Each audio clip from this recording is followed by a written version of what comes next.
The night air was heavy, and Samuel's ribs ached with hunger. He sat on the cracked sidewalk, staring at the glowing city that felt like another universe. Just when despair swallowed him whole, footsteps paused. A stranger's hand reached out, not with pity, but with unexpected saving kindness. Samuel wasn't always broken. Once he was a boy who dreamed too loudly for the small world around him. He believed he could build something bigger than the streets he walked, bigger than the limits people set on his name. But dreams don't feed an empty stomach. Hunger has a way of silencing even the boldest visions. He left home with nothing but worn-out sneakers and hope stitched into his heart. Each step echoed a promise to himself that he would prove them wrong. Yet the world wasn't gentle. Doors closed, faces turned away. Every rejection was sharper than the cold beneath his feet. Still, Samuel's eyes carried a fire. Even when his body weakened, his spirit whispered, "Keep walking." He was a dreamer, stranded between who he wanted to be and the cruel weight of reality pressing him down. And yet, the story had just begun. The night had teeth, biting winds, gnawing hunger, and the kind of silence that makes a boy feel invisible. Samuel pulled his thin jacket tighter, curling into the shadows, hoping sleep would dull the ache in his stomach. But then, footsteps, slow, heavy. They stopped right in front of him. An ordinary man stood there, not dressed in riches, not glowing, with importance, just a passerby who could have walked on like all the others did. But instead he knelt down and placed a small paper bag in Samuel's trembling hands. Inside, food. Warm, real, impossible. "Come," the man said softly, leading him to a narrow room where the night was at least kinder. For Samuel, it felt unreal. No family, no friend, no bond, just a stranger who cared. That act carved two things deep into his soul: the pain of needing help and the promise that one day he would become the giver, not the beggar.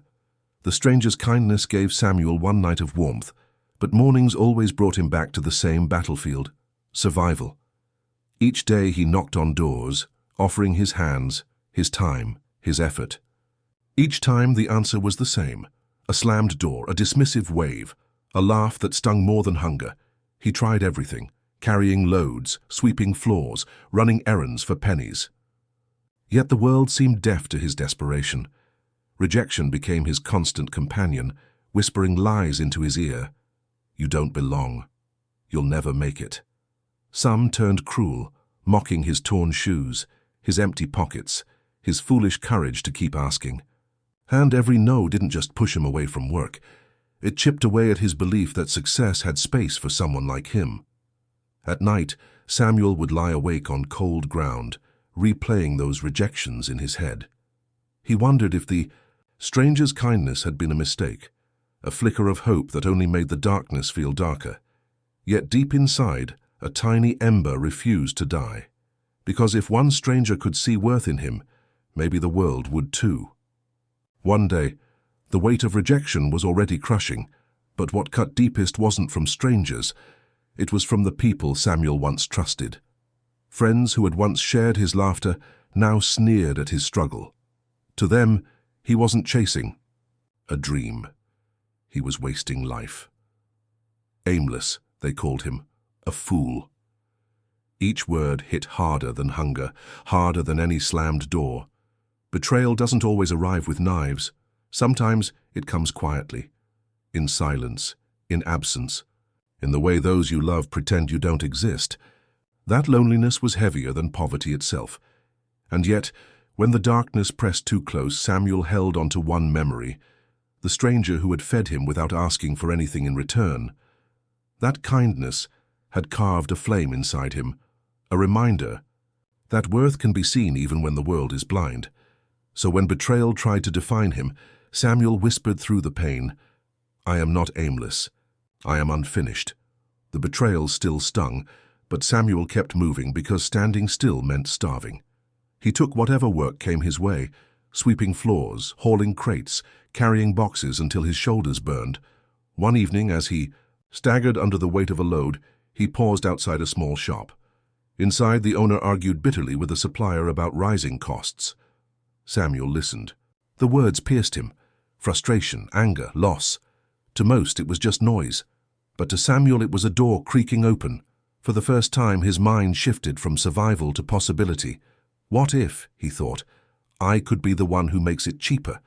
What if I solved their problem instead of begging for theirs?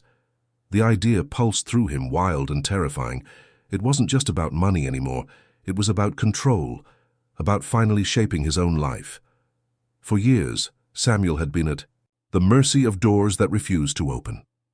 Now in that moment he saw the chance to build his own. That night, lying under the same cold sky, Samuel couldn't sleep. The thought echoed louder than hunger, louder than betrayal. Maybe my struggle isn't the end, maybe it's the beginning of something greater. Ideas alone don't fill stomachs, they demand sacrifice. Samuel borrowed a few coins, the kind that came with heavy promises to repay, and bought whatever supplies he could. No fancy shop, no polished shelves, just a rickety cart, 2 tired hands, and a heart unwilling to quit. Each morning before dawn, he pushed that cart through narrow streets, his breath fogging in the cold. Every step was a gamble. Would someone buy today, or would he end with nothing but aching feet? Nights were worse. Instead of sleep, Samuel counted every coin, every loss, every chance to try again tomorrow. But he never let exhaustion break him. Because in the quiet of those nights he remembered the stranger who once handed him food when no one else cared. That kindness had become his fuel. Each aching step wasn't just survival. It was Samuel's vow that if he kept pushing long enough, one day his cart would become something far greater. And though poverty still clung to him like a shadow, hope had finally begun to walk beside him. Days blurred into nights, and Samuel's cart felt heavier with every rejection. Yet he kept pushing, smile steady, voice firm, offering what little he had.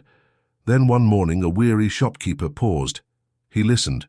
He weighed the risk. And finally, with a sigh, he said, "All right, boy, let's try." That single yes was more than a deal. It was a lifeline. Samuel raced to deliver, running through streets with determination in his stride. His supplies arrived faster, cheaper, and with a gratitude the shopkeeper wasn't used to seeing. When Samuel placed the goods on the counter, his hands trembled. For years, they had carried nothing but hunger and disappointment. But in that moment they carried worth, real worth. Walking away, coins jingling softly in his pocket, Samuel's chest swelled.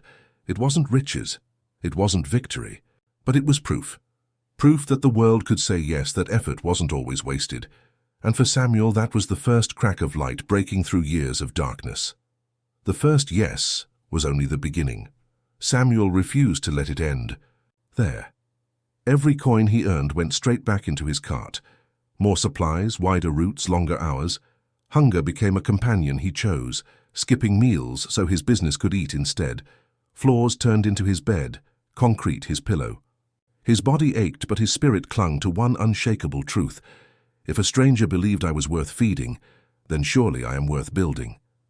That memory became his anchor.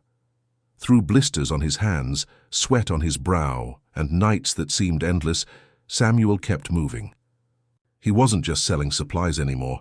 He was proving himself piece by piece to a world that once ignored him. With every small gain, every silent sacrifice, Samuel was no longer surviving. He was building, not just a business, but the foundation of an empire yet to come. Samuel's climb had been slow, painful but steady. His cart was fuller now, his steps carried hope. For the first time, he trusted someone else to share the weight of his dream. And for a while it felt like the tide had finally turned, but betrayal has sharp teeth. One night Samuel returned to the small room where he kept his savings. The box lay open, empty, coins gone. His partner, the man he called brother, had vanished with it all. Samuel froze. The silence was deafening. His hands shook as he touched the bare wooden box, as if refusing to believe. In that moment, the nights of hunger, the skipped meals, the sweat, the sacrifice, all of it collapsed like ash. The streets mocked him again. You should have known.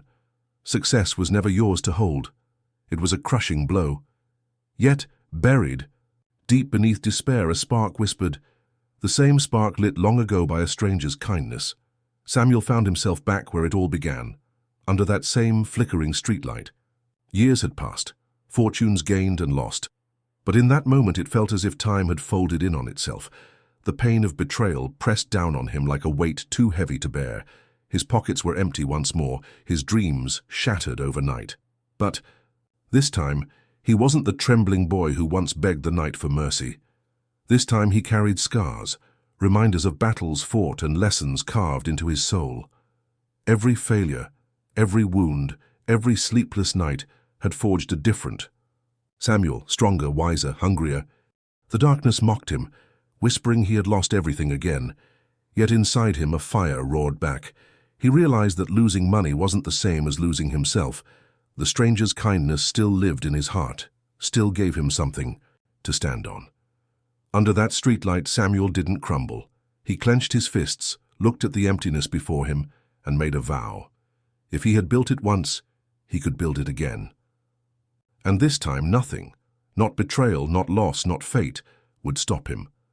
The betrayal nearly broke him, but Samuel refused to stay buried in the ashes. The pain hardened into resolve. He had lost everything before, and risen. He would rise again.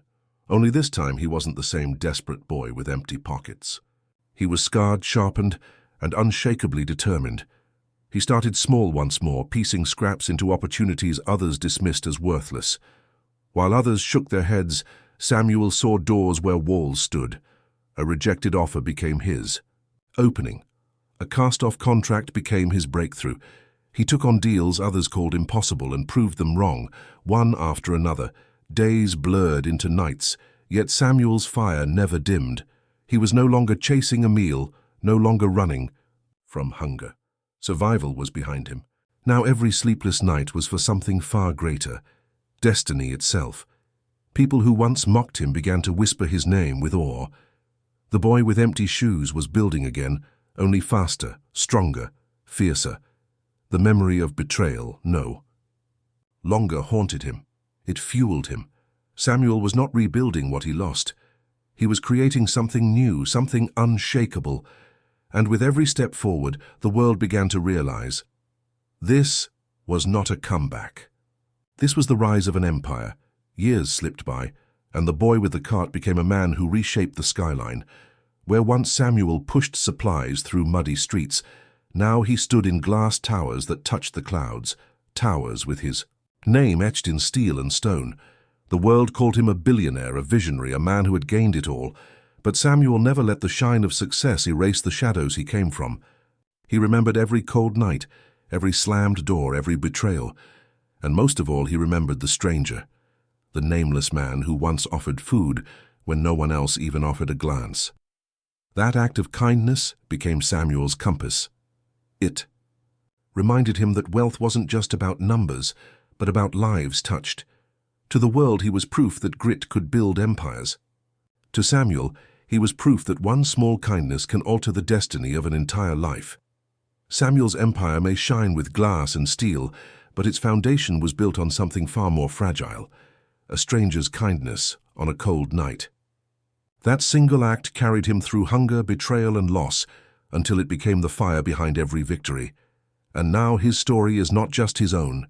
It's a mirror for you, because kindness is not small, and pain is not the end. Samuel turned, both into power, into purpose, into a legacy that outlived the struggle. So ask yourself, what will you build with yours? Your pain, your scars, your kindness, they might just be the bricks of an empire waiting to rise. This isn't just about wealth, it's about strength, it's about hope, it's about turning what broke you into what builds you. Subscribe, because your empire might begin with one act of kindness,